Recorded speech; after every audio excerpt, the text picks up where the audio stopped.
Shalom saudara-saudari yang terkasih di dalam Tuhan. Senang bisa berjumpa kembali di renungan pada hari ini.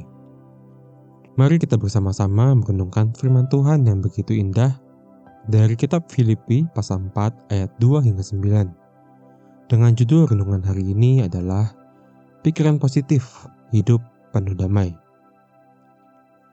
Namun sebelum kita memulai renungan pada hari ini, mari kita berdoa. Tuhan Yesus, terima kasih untuk hari ini. Kami datang ke hadapan-Mu dengan hati yang rindu akan kebenaran dan damai sejahtera daripada-Mu. Bimbing kami agar melalui renungan ini, kami tidak hanya mendengar, tetapi juga memahami dan menghidupi firman-Mu. Ajari kami untuk mengisi pikiran kami dengan segala yang benar, yang mulia, yang suci, yang manis, dan yang patut dipuji. Dan biarlah setiap kata dalam renungan ini menjadi terang bagi jalan kami dan kekuatan dalam perjalanan iman kami. Dalam nama-Mu, Tuhan Yesus Kristus, kami berdoa. Haleluya. Amin. Saudara-saudari, mari kita membaca kitab Filipi pasal 4 ayat 2-9. Euodia ku nasihati dan Sintike ku nasihati, supaya sehati sepikir dalam Tuhan. Bahkan, ku minta kepadamu juga, Sunsugos, temanku yang setia. Tolonglah mereka, karena mereka telah berjuang dengan aku dalam perkabaran Injil, bersama-sama dengan Clemens dan kawan-kawanku sekerja yang lain, yang nama-namanya tercantum dalam kitab kehidupan. Bersukacitalah senantiasa dalam Tuhan. Sekali lagi kukatakan, bersukacitalah. Hendaklah kebaikan hatimu diketahui semua orang. Tuhan sudah dekat. Janganlah hendaknya kamu khawatir tentang apapun juga, tetapi nyatakanlah dalam segala hal keinginanmu kepada Allah dalam doa dan permohonan dengan ucapan syukur. Damai sejahtera Allah yang melampaui segala akal akan memelihara hati dan pikiranmu dalam Kristus Yesus.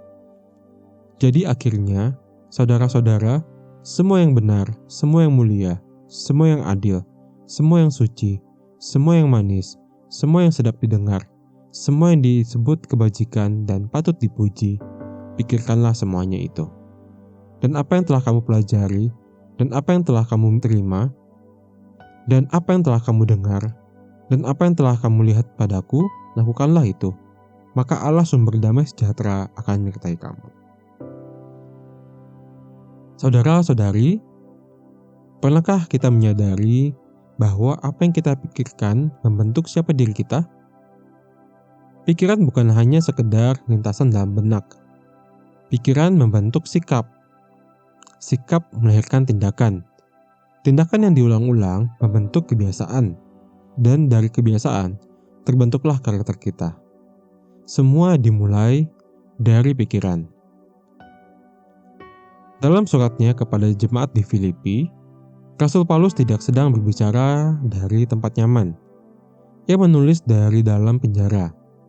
Namun, justru dari balik jeruji itu, ia menulis kata-kata penuh pengharapan dan kekuatan. Bersukacitalah senantiasa dalam Tuhan. Janganlah kamu khawatir tentang apapun juga. Isilah pikiranmu dengan semua yang baik dan yang benar.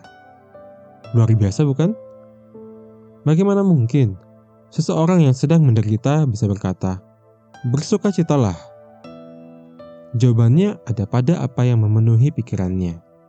Bukan ketakutan, bukan amarah, dan juga bukan keputusasaan, melainkan kebenaran, kebaikan, dan pengharapan dari Tuhan.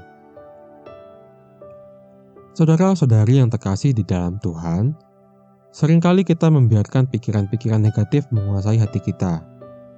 Kita berkata dalam hati, aku tidak berguna, aku gagal, Tuhan pasti marah padaku.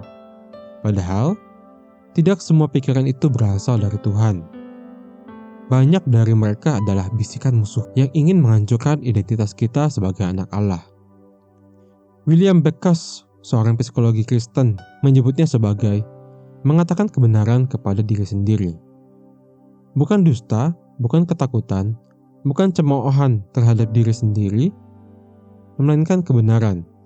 Kebenaran yang berasal dari firman Tuhan.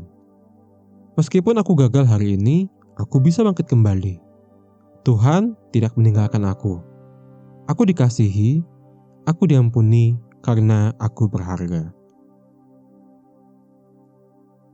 Pikiran seperti inilah yang membangun, yang menguatkan, yang memberi damai. Lihatlah kembali isi surat Paulus.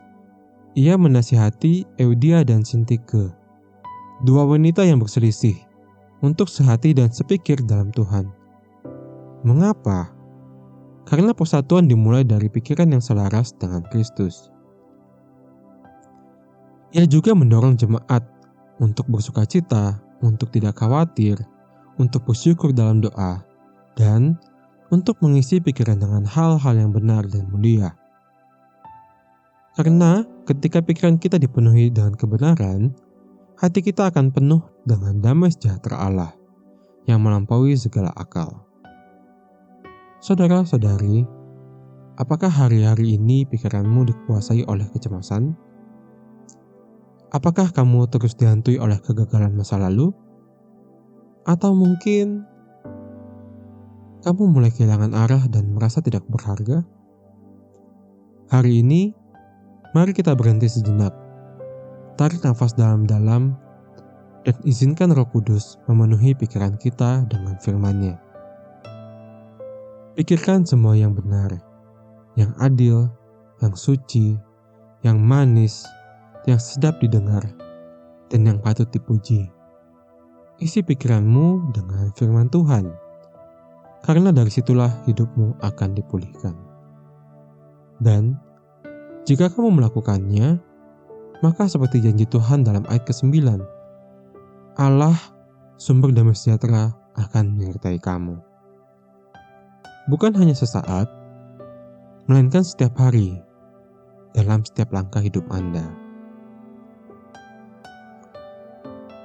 Saudara-saudari, mari kita tutup renungan hari ini dengan berdoa.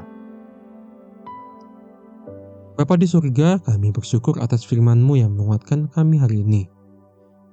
Tuhan, tolong kami untuk senantiasa menjaga hati dan pikiran kami agar tetap tertuju pada hal-hal yang berasal daripada-Mu, baik itu kebenaran, kesucian, dan kasih. Ketika dunia menawarkan ketakutan dan kekhawatiran, biarlah damai-Mu memerintah dalam hidup kami.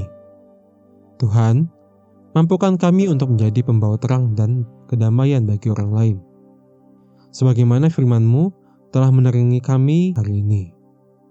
Dalam nama-Mu Tuhan Yesus Kristus, Tuhan dan Juru Selamat kami menyerahkan hidup kami sepenuhnya ke dalam tangan-Mu.